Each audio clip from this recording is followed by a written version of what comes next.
So in B County, a group of about 10 illegal immigrants wound up scattering into the brush after a sheriff's deputy tried to pull over their vehicle. That deputy, Ryan Trevino, says he was patrolling near Normanna, just north of Beeville, when he started following a white Suburban that he said looked suspicious. He says the Suburban took off after turning off Highway 181 and onto a rural road. The vehicle then charged through a gate before 10 men jumped out and immediately dispersed into the tall trees and brush. So far, no one has been caught.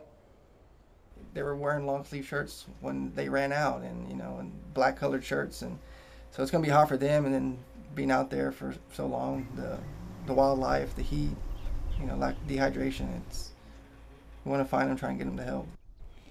And Trevino says they have informed nearby residents about the bailout and asked them to call the sheriff's department if they see anything suspicious.